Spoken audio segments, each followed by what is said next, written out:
Dear listeners, a new day and a new story to discuss. Today, I'm going to tell you a story that interests me. Listen and write down what you think about this situation.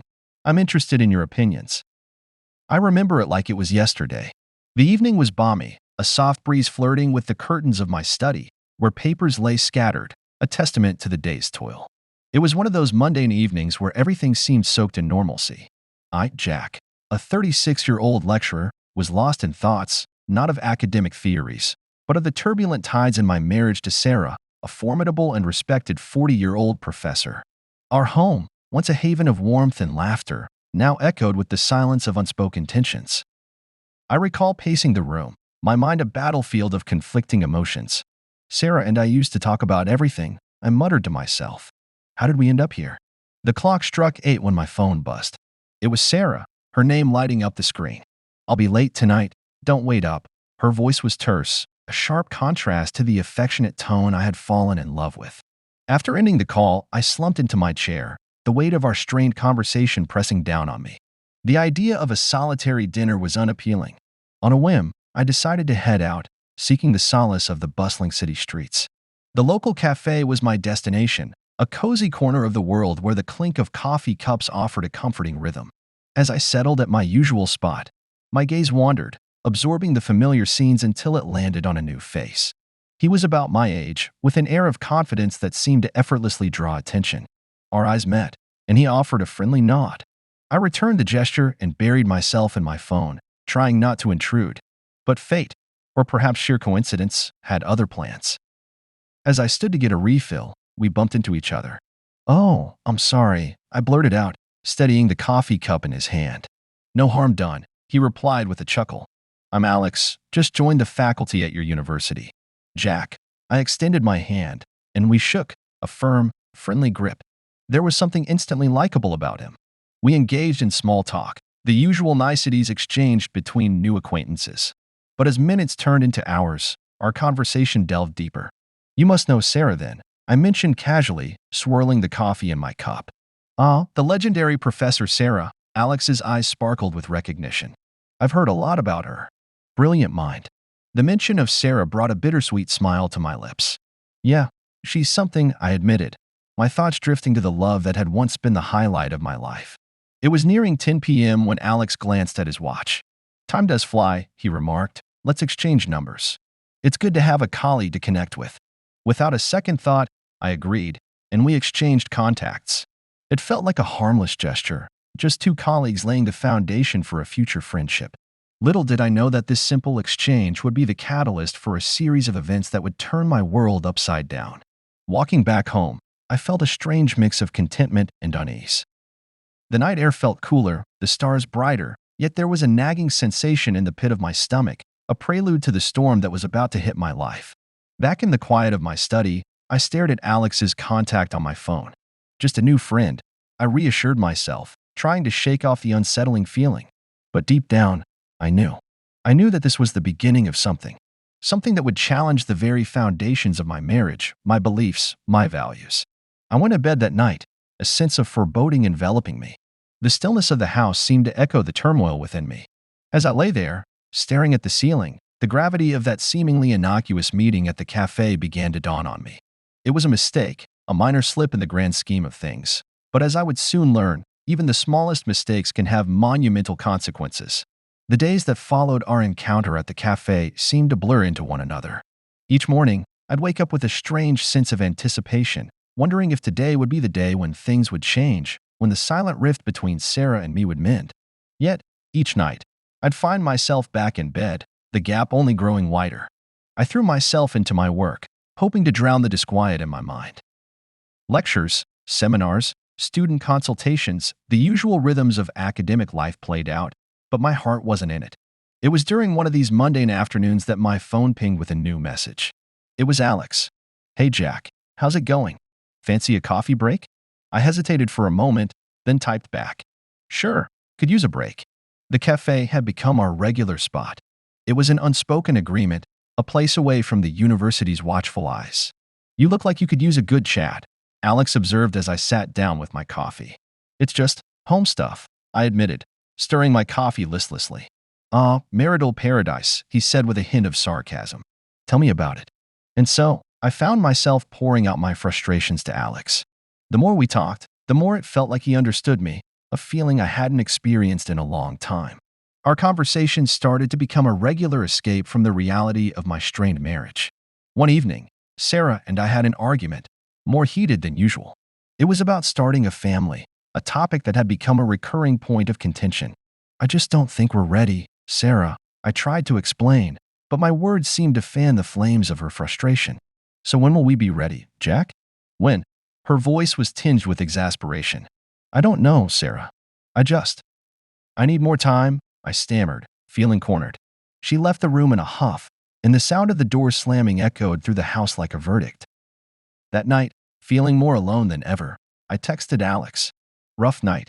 Sarah and I had a big fight. His reply came quickly. Sorry to hear that. Need to get out for a bit? Without much thought, I found myself agreeing to meet him for drinks. The night was a blur of neon lights, clinking glasses, and muffled laughter. The bar was crowded, a cacophony of conversations and music, but it all seemed distant, as if we were in our own bubble. Alex and I talked about everything and nothing. The more I drank, the more I opened up. He listened, nodding and occasionally chiming in with his own stories. There was an ease in our interaction, a dangerous familiarity that I hadn't realized was forming. Hours passed, and the bar began to empty.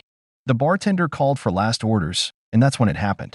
A moment of folly, a lapse in judgment that I would come to regret profoundly. I don't recall who leaned in first, but suddenly, Alex and I were too close. The boundaries blurred. And then, we kissed.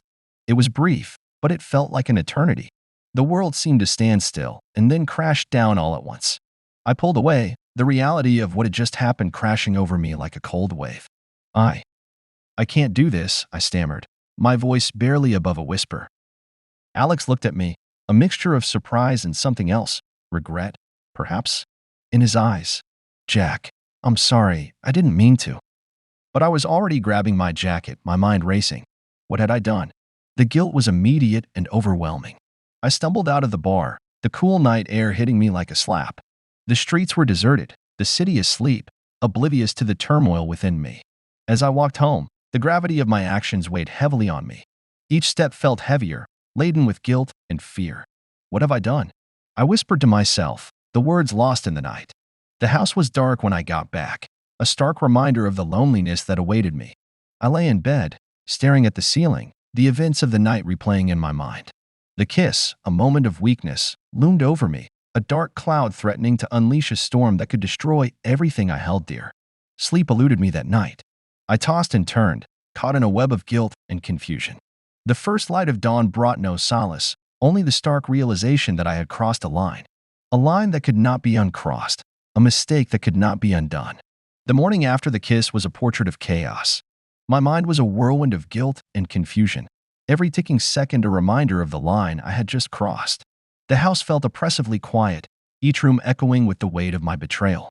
As I sat at the kitchen table, nursing a cup of coffee that tasted more like regret, Sarah walked in. She looked calm, composed, a stark contrast to the storm raging inside me.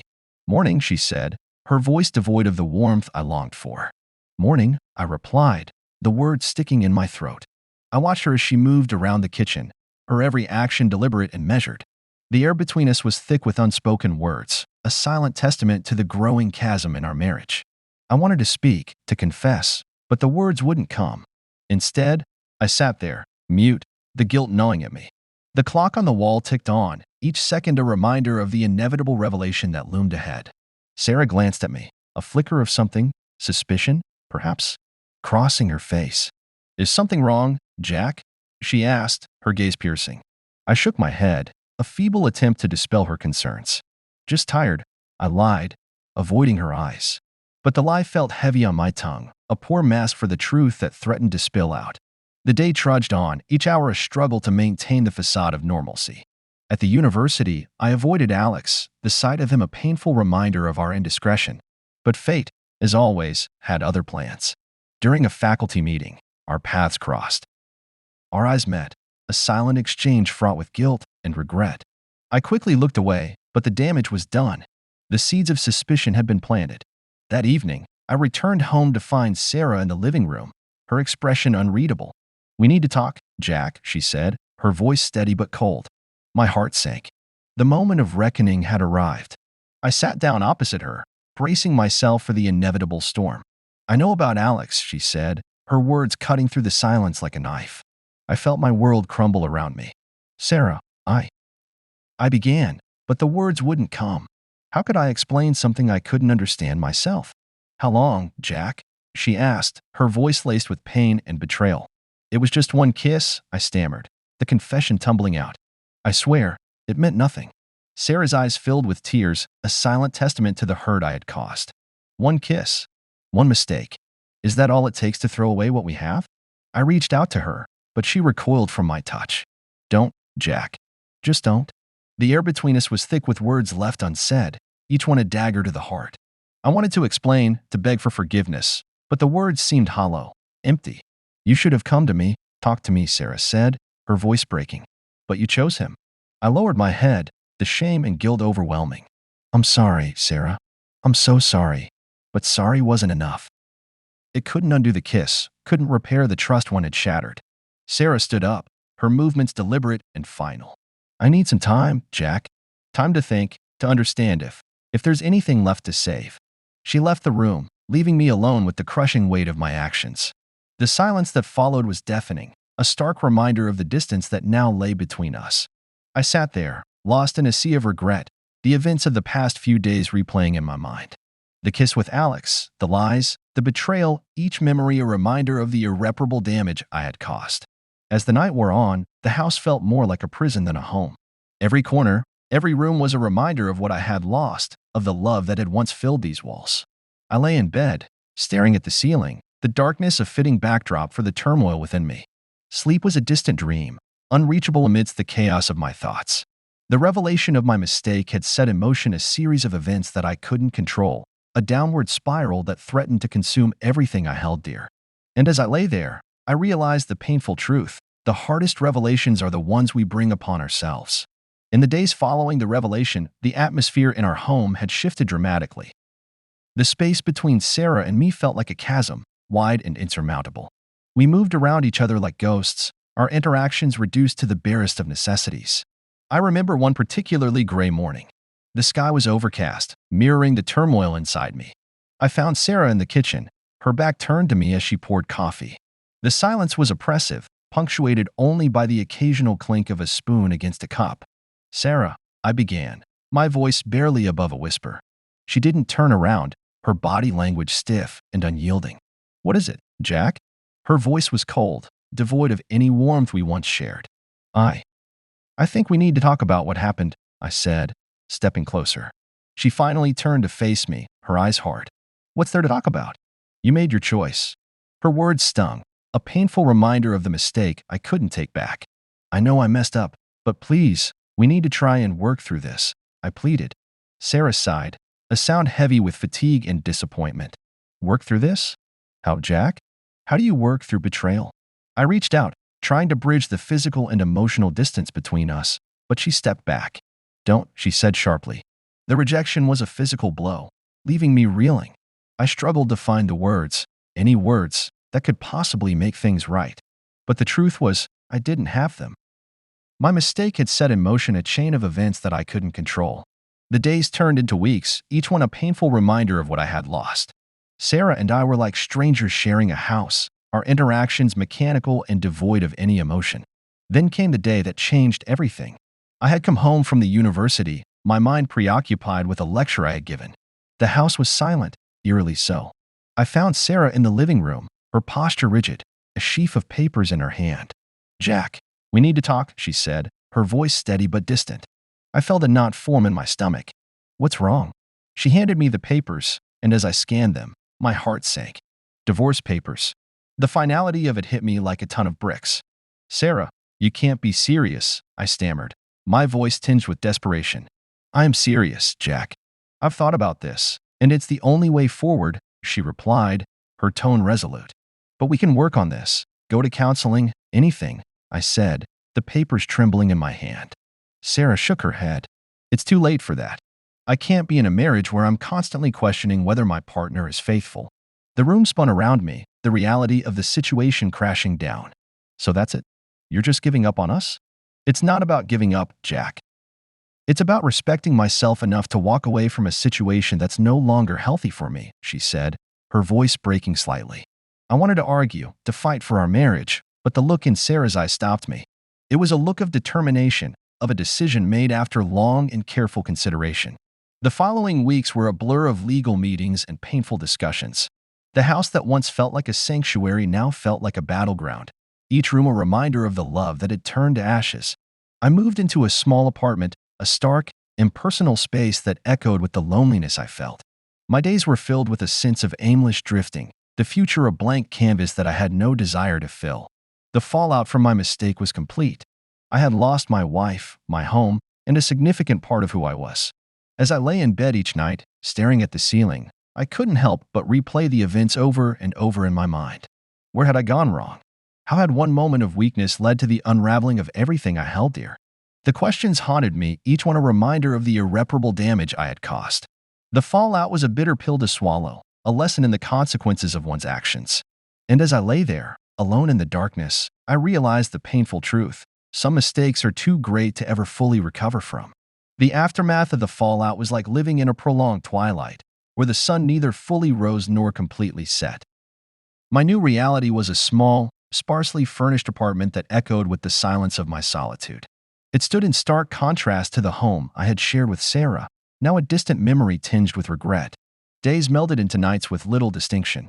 I'd sit by the window, watching the world go by, people living their lives oblivious to the turmoil that had become mine. The university, once a haven of intellectual pursuit, now felt like a battlefield. Every corner reminded me of what I had lost, every face a mirror reflecting my failures. It was during one of these listless days that my phone rang, jarring me from my reverie. I glanced at the screen.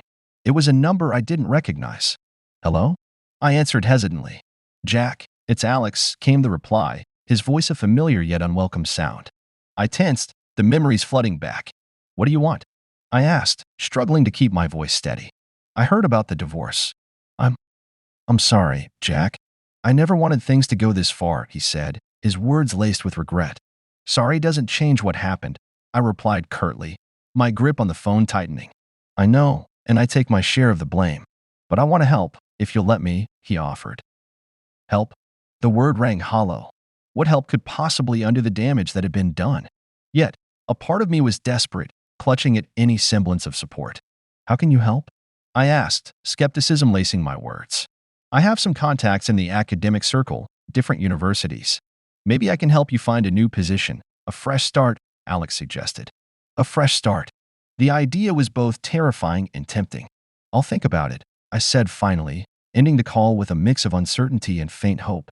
The following days were a mixture of introspection and indecision. The idea of starting anew was daunting, yet the thought of remaining stagnant was even more so. Eventually, I reached out to Alex, setting in motion a series of events that felt like a small step towards redemption. He was true to his word.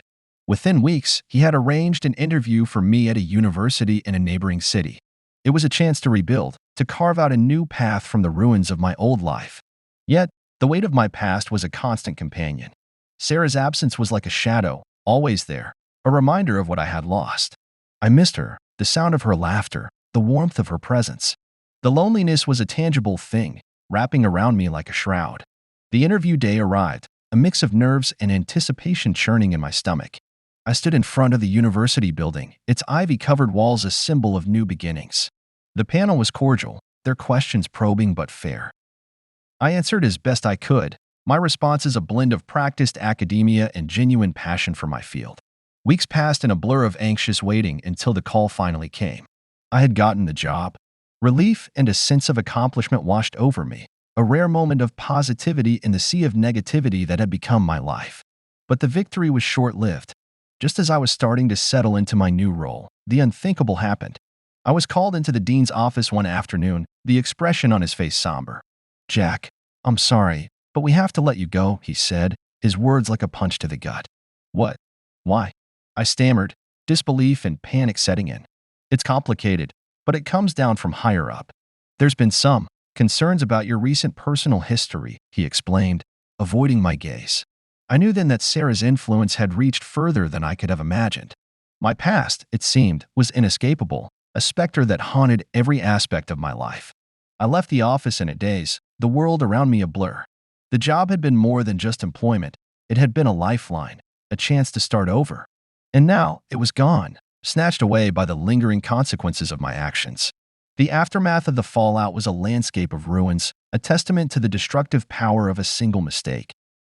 And as I walked away from the university that day, the future seemed like a desolate path, stretching out before me, filled with uncertainty and shadowed by the past. The chapter of my life titled The Regret began with the slow, sorrowful realization that the repercussions of my actions were far-reaching and relentless. The loss of the job was a staggering blow, leaving me reeling in a sea of uncertainty and despair. My apartment, once a refuge from the storm, now felt like a prison, its walls closing in on me with each passing day. I spent my days aimlessly, the hours stretching out before me like an unending void. The silence of the apartment was deafening, broken only by the occasional hum of traffic outside. The loneliness was a constant companion, a reminder of the life I had once had and lost. One evening, as I sat staring out the window at the city lights, my phone rang, shattering the silence. It was a number I didn't recognize. "Hello?" I answered, my voice tinged with apprehension. "Jack, it's George," came the voice, hesitant and unsure. George, the catalyst for all that had unfolded. "What do you want?" I asked, my voice cold.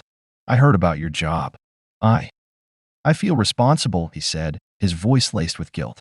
"You are," I replied bluntly, the bitterness evident in my tone.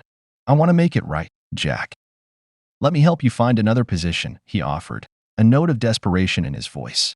The offer was tempting, a lifeline in the darkness that had become my life. Yet, a part of me recoiled at the thought of accepting help from the man who had played a part in my downfall. "I don't know, George," I said, my voice heavy with doubt. "Please, let me try to fix this." "It's the least I can do," he pleaded. I agreed, more out of a lack of alternatives than any real hope. George set to work, using his contacts to find potential job opportunities. But the shadow of my past loomed large, a specter that seemed impossible to escape. Days turned into weeks, and each job lead ended in disappointment. The reasons were always vague, but the underlying message was clear. My personal history was a stain that couldn't be washed away. The weight of my mistake was a constant burden, a heavy chain that I dragged around with me. The regret was palpable, a bitter taste that lingered in my mouth. I replayed the events over and over in my mind, each time hoping for a different outcome, knowing all the while that it was impossible. One night, as I lay in bed staring at the ceiling, the full magnitude of my regret hit me. I had lost everything, my wife, my home, my career, all because of one moment of weakness, one lapse in judgment. The realization was crushing, a wave of despair that threatened to engulf me. I felt like I was drowning, the water closing over my head, leaving me gasping for air. The next morning, I woke up to a gray, overcast sky, the weather mirroring the gloom in my heart. I dragged myself out of bed, the routine of the day ahead feeling like an insurmountable task. As I sipped my coffee, the phone rang. It was Sarah. My heart skipped a beat at the sound of her voice. "Jack, I need to talk to you," she said, her voice distant but firm. "What about?" I asked, my voice barely above a whisper. "It's about the divorce. We need to finalize the details," she replied, the finality in her voice like a knife to my heart. The call ended, and I sat there, the phone still in my hand, a sense of numbness washing over me. The divorce, once a distant possibility, was now a reality, the last link to my old life about to be severed. In the days that followed, I went through the motions, signing the papers, and meeting with lawyers. The process was clinical, devoid of any emotion, a stark contrast to the love that had once defined our relationship. And then it was over. The divorce was finalized, the last chapter of our marriage closed. I was left with nothing but memories, a collection of moments that were now tinged with sadness and regret. The regret was a constant companion, a reminder of the cost of my actions. It followed me everywhere, a shadow that I couldn't shake off. And as I moved through the days, each step felt like a journey through a landscape of what could have been, a path littered with the wreckage of my past mistakes.